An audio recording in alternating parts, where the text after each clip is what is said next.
क्या आपको पता है कि शर्मिला टैगोर की तरह दिवंगत एक्ट्रेस मीना कुमारी की पारिवारिक जड़ें भी नोबेल विजेता गुरुदेव रविंद्रनाथ टैगोर से मिलती हैं। शर्मिला टैगोर की नानी लतिका देवी उर्फ लाल दीदी रविंद्रनाथ टैगोर के बड़े भाई द्विजेंद्रनाथ टैगोर की पोती थी। लेकिन मीना कुमारी का जुड़ाव भी गुरुदेव के परिवार से था, ये जानना आपके लिए दिलचस्प होगा। आइए आपको इस स्टोरी में बताते हैं कि शर्मिला टैगोर से उम्र में 11 साल बड़ी मीना कुमारी का संबंध गुरुदेव के घराने से कैसे रहा और कैसे 38 साल की उम्र में ही दुनिया को अलविदा कह गई मीना कुमारी रियल लाइफ की तरह ही रियल लाइफ में भी ट्रेजेडी क्वीन रही। लेकिन उससे पहले आपसे अपील है कि हमारे चैनल को सब्सक्राइब करने के साथ घंटी वाला नोटिफिकेशन का बटन जरूर दबा दें, जिससे हमारे सारे नए वीडियो आप तक पहुंचते रहें। मीना कुमारी की नानी का नाम हेम सुंदरी देवी था, जिनकी शादी जादू नंदन टैगोर से हुई थी, जो गुरुदेव रविंद्रनाथ टैगोर के चचेरे भाई लगते थे। जादू नंदन टैगोर का निधन 22 साल की उम्र में ही हो गया। उस वक्त विधवा औरतों के लिए बहुत सख्त नियम हुआ करते थे, लेकिन हेम सुंदरी ने इसका पुरजोर विरोध किया। वो पुरानी सारी परंपराओं को तोड़कर कोलकाता से लखनऊ आ गईं और वहाँ नर्स के तौर पर काम करना शुरू किया। हेम सुंदरी की मुलाकात मुंशी प्यारेलाल शाकिर मेरठी से हुई।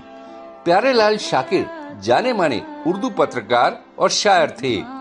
क्रांतिकारी विचारों वाले प्यारेलाल खास तौर से हेम सुंदरी का इंटरव्यू लेने के लिए उनसे मिले। जानना था कि प्रगतिशील माने जाने वाले टैगोर परिवार ने घर में एक विधवा यानी हेम सुंदरी से ऐसा बर्ताव क्यों किया। कि हेम सुंदरी की स्टोरी छापी तो उस वक्त तहलका मच गया। इसी दौरान हेम सुंदरी और शाकिर ने आपस में शादी भी कर ली। हेम सुंदरी ने इस शादी के लिए ईसाई धर्म अपनाया। दोनों की 6 संतान हुई, 4 लड़कियां और 2 लड़के। इन्हीं में से एक लड़की प्रभावती देवी थी, जिन्होंने ट्रेजेडी क्वीन मीना कुमारी को आगे चलकर जन्म दिया। प्रभावती ने कोलकाता में अपना करियर थिएटर आर्टिस्ट के तौर पर शुरू किया। प्रभावती बहुत अच्छी डांसर थी। देश की सांस्कृतिक राजधानी के तौर पर बम्बई ने कोलकाता का स्थान लिया तो प्रभावती बम्बई चली आईं। यहाँ प्रभा देवी की मुलाकात म्यूजिक टीचर और हारमोनियम प्लेयर मास्टर अली बख्श से हुई।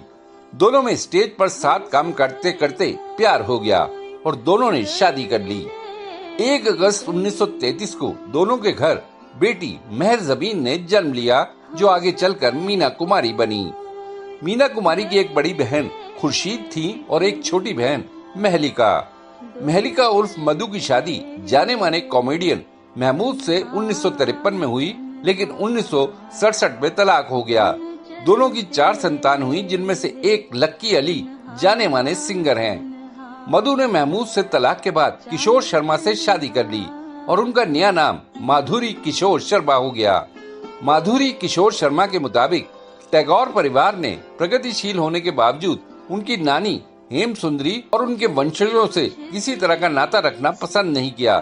शायद ये उन्हें बर्दाश्त नहीं रहा होगा कि उनके परिवार की एक विधवा पहले तो दोबारा विवाह करे और वो भी एक ईसाई के साथ। माधुरी किशोर शर्मा का कहना है कि मीना कुमारी के जीते जी टैगोर परिवार ने इस दूर के रिश्ते पर चुप्पी साधे रखी, लेकिन 1972 में मीना कुमारी की मौत के बाद इस तरह का कोई रिश्ता होने से साफ इनकार करना शुरू कर दिया। बम्बई में 1 अगस्त 1933 को एक बच्ची ने मास्टर अल्लाह बख्श के घर जन्म लिया। पारसी थिएटर के लिए काम करने वाले अल्लाह बख्श हारमोनियम भी बजा देते थे, लेकिन घर की माली हालत बहुत खस्ता थी। अल्लाह बख्श के पहले भी एक लड़की थी, दूसरी औलाद वो लड़का चाहते थे। दूसरी भी लड़की होने पर इतने खफा हुए कि बच्ची को कई सीढ़ियों पर छोड़ आए। माँ के हल्ला मचाने पर अल्लाह बख्श वापस वहीं गए जहाँ बच्ची को छोड़ा था। तब तक नवजात बच्ची को चींटियों ने काट काट कर बेहाल कर दिया था। दुनिया में आते ही इस तरह मीना कुमारी के साथ ट्रेजेडी का साथ शुरू हुआ। 6 साल की उम्र में जिसने फिल्मों में काम शुरू कर दिया। हालांकि तब ये बच्ची बिल्कुल एक्टिंग नहीं करना चाहती थी। उसकी भी ख्वाहिश थी कि और बच्चों की तरह स्कूल जाए, लेकिन उसकी घर में एक नहीं सुनी गई। काम की वजह से मीना कुमारी की पढ़ाई घर पर ही होम ट्यूशन से कराई गई। चाइल्ड एक्टर के तौर पर मीना कुमारी की पहली फिल्म लेदर फेस 1939 में रिलीज हुई। फिल्म निर्माता विजय भट्ट ने इसके लिए 25 रुपए मेहनताना दिया। 1940 तक बेबी मेहजबीन बानो के तौर पर ही मीना कुमारी ने फिल्मों में काम किया। 1940 में रिलीज एक ही भूल फिल्म में विजय भट्ट ने बेबी मेहजबीन को बेबी मीना का नाम दिया। 1946 में रिलीज फिल्म बच्चों का खेल में मीना कुमारी को 13 साल की उम्र में ही हीरोइन बना दिया गया और उन्हें मीना कुमारी नाम मिला। मीना कुमारी ने फिर कई धार्मिक और पौराणिक फिल्मों में काम किया। 1952 में रिलीज फिल्म बैजू बावरा ने मीना कुमारी को स्टार बना दिया। 1952 में ही एक फिल्म रिलीज हुई तमाशा, जिसमें मीना कुमारी के साथ देव आनंद और अशोक कुमार जैसे बड़े कलाकार स्टार कास्ट में थे। तमाशा की शूटिंग के दौरान ही 1951 में अशोक कुमार ने मीना कुमारी को निर्देशक कमाल अमरोही से इंट्रोड्यूस कराया। कमाल अमरोही के लिए ये पहली नजर में प्यार वाला मामला था। 1951 में एक और वाकया हुआ। मीना कुमारी महाबलेश्वर से मुंबई आ रही थी, तब उनकी कार का एक्सीडेंट हो गया। मीना कुमारी को कई दिन अस्पताल में रहना पड़ा। इस एक्सीडेंट में उनके बाएं हाथ की सबसे छोटी उंगली टूट गई। रिकवर होने के बाद भी ये उंगली मुड़ी रही। इसे छुपाने के लिए मीना कुमारी फिल्मों में भी साड़ी के पल्ले या किसी और कपड़े का इस्तेमाल करती रहीं। अस्पताल में कमाल अमरोही रोज मीना कुमारी का हाल जानने आते रहे। यहीं से मीना कुमारी के दिल में भी कमाल अमरोही के लिए जगह बनी। दोनों ने फिर शादी का फैसला किया। मीना कुमारी के पिता अल्लाह बख्श किसी सूरत पे नहीं चाहते थे कि 19 साल की मीना कुमारी की शादी 34 साल के शख्स से हो, और वो भी जो 2 निकाह पहले कर चुका हो। फिर मीना कुमारी ने बिना अपने घर वालों की मर्जी से ही 14 फरवरी 1952 को कमाल अमरोही के साथ निकाह कर लिया। शादी के 2 साल बाद ही कमाल अमरोही और मीना कुमारी ने बड़े बजट की फिल्म पाकीज़ा बनाने का फैसला किया। पहले इस फिल्म में अशोक कुमार ही मीना के अपोजिट लीड रोल करने वाले थे, लेकिन फिल्म को कॉन्सेप्ट से रिलीज के बीच 2 दशक लग गए। ऐसे में अशोक कुमार उम्र दराज हो गए, तो उनके रोल में राजकुमार आ गए। अशोक कुमार को साइड रोल में शिफ्ट कर दिया गया। मीना कुमारी और कमाल अमरोही का रिश्ता ज्यादा दिन अच्छा नहीं चल सका। कमाल अमरोही ने मीना कुमारी को फिल्मों में काम करने की इजाजत तो दे दी, लेकिन तमाम तरह की बंदिशें भी लगा दी, जैसे शाम 6 बजे से पहले घर लौटना, मेकअप रूम में सिवाय मेकअप मैन के और किसी पुरुष के जाने की इजाजत न होना। कमाल अमरोही अपने खास आदमी से मीना कुमारी का पीछा भी कराया करते थे। मीना कुमारी का इन सब बातों से दम घुटने लगा और कमाल अमरोही से उनकी शादी 12 साल ही चल सकी। मीना कुमारी ने 1964 में कमाल अमरोही से तलाक ले लिया। इसी दौर में मीना कुमारी ने धर्मेंद्र के साथ एक फिल्म मैं भी लड़की हूँ में काम किया। वैसे तो मीना कुमारी का नाम अशोक कुमार, गुलजार, सावन कुमार जैसी हस्तियों से भी जुड़ा, लेकिन सबसे करीबी रिश्ता उनका धर्मेंद्र से रहा माना जाता है। 1964 में शादी टूटने के तनाव में मीना कुमारी को नींद न आने की शिकायत हो गई।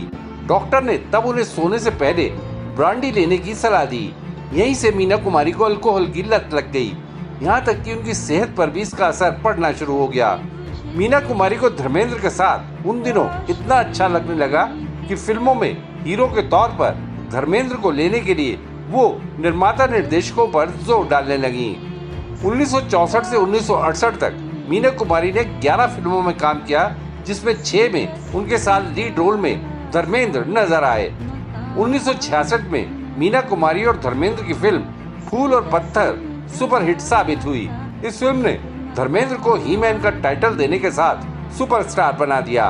1968 तक मीना कुमारी की तबीयत इतनी खराब हो गई कि उन्हें लंदन और स्विट्जरलैंड के अच्छे हॉस्पिटल्स में दिखाया गया।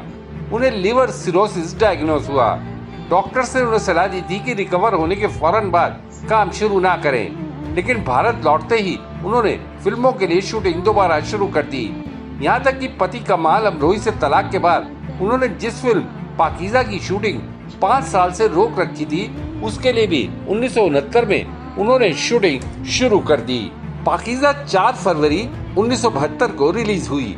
मीना कुमारी का निधन फिल्म के रिलीज के करीब 2 महीने बाद 31 मार्च 1972 को हुआ। मीना कुमारी के फैंस ने फिर पाकीज़ा को ऐसे सिराकों पर बिठाया कि 1.25 से 1.5 करोड़ रुपए के बजट से बनी इस फिल्म ने बॉक्स ऑफिस पर 6 करोड़ रुपए कमाए।